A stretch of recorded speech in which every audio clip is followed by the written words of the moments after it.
You've heard this before. The United States is trillions of dollars in debt.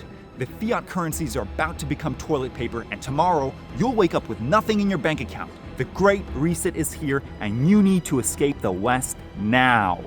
During the pandemic, I fell for that narrative.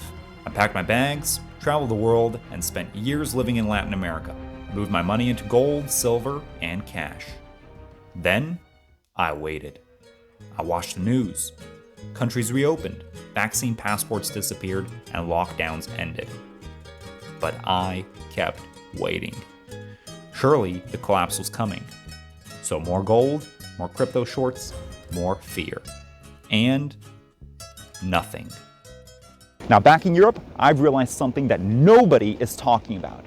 These content creators aren't entirely wrong. The Great Reset is happening, but not in the way they're selling it to you.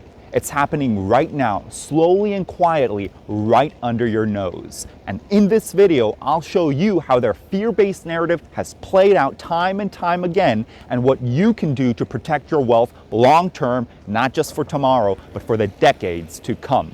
Have you ever heard of the trading phrase, if you got the trade right, but your month's too early, you're still wrong? If you don't get the timing right, you won't be the next Michael Burry. But here's the thing.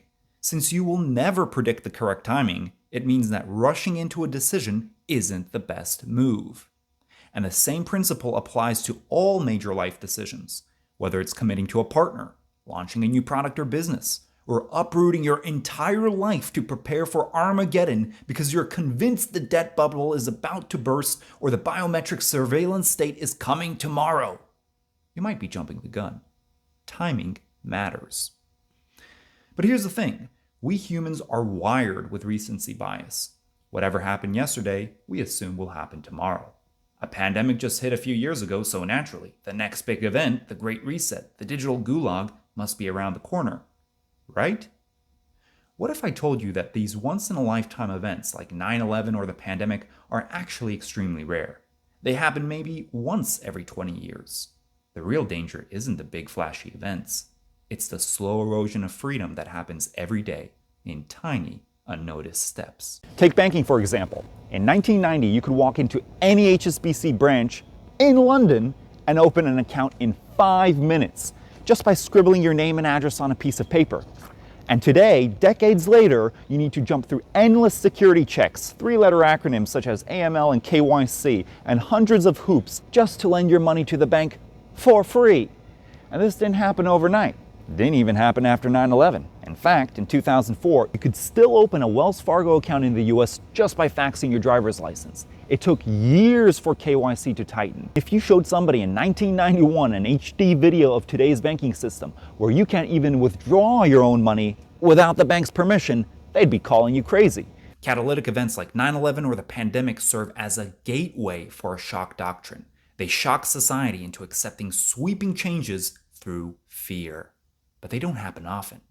Instead, governments use the boiling frog method to condition people without causing an uproar. You've heard of the boiling frog analogy. You throw the frog into boiling water immediately, and it will jump out. Yet, if the frog is put into lukewarm water first, which is then brought to a boil slowly, it will not perceive the danger and will be cooked to death. You see, we all imagine this transition to Orwell's 1984 as a one-time event, with a before and an after. A moment where society falls into this dystopian nightmare. But the truth is, that transition won't be filmed on YouTube. It's not going to be a dramatic, world-shattering event. Instead, it'll be gradual shifts, with society slowly goose-stepping into technocracy. Take China as an example. A few months ago, everybody was talking about how central bank digital currencies would be rolled out and how China's social credit system would become the model for the West. But here's the irony. China doesn't even have a fully operational CBDC yet.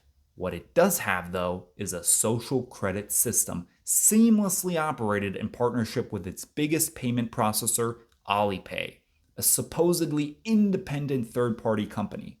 And that's the model the West is quietly following.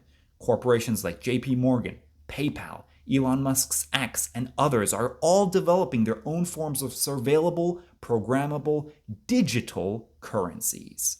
And the most chilling part is that most people won't even realize they're using them. and the ones who do will be forced to use them anyway. Similar to your phone tracking, which is done by your Apple or Samsung or Google phone, it gives a veneer of freedom to the naive because they're quote-unquote private companies, while in reality, these companies track your every move and are willing to hand over your data to government agencies willingly. And the boiling frog? It's warmed up perfectly. Just try using a de-Googled smartphone or a Linux computer and see how long you can keep your job before your boss says, okay, cut the crap or I'm firing you. It's almost impossible unless you want to completely disconnect yourself from society. And the surveillance, it's done by ourselves. It's built into systems that we use every single day. And whether you like it or not, you will be a forced participant of the emerging technocracy. So while your favorite YouTuber is telling you to uproot your life, move off grid, buy a cabin in a Latin American country and unplug yourself from the matrix, let me save you a bunch of disappointment. If you think that moving to a developing country is the all-encompassing solution to escape technocracy, think again. Here's the truth about living and moving to these places. As a good friend of mine in Mexico once said, as a gringo, it's easy to spend money, but making it, that's a completely different story.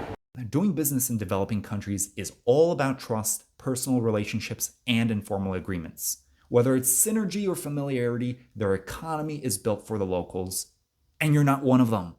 Even if you bought a Turkish passport, you'll never be Turkish. Spend your life in Colombia, and you'll never be truly Colombian. Meanwhile, in the West, flaws and all, is contractual.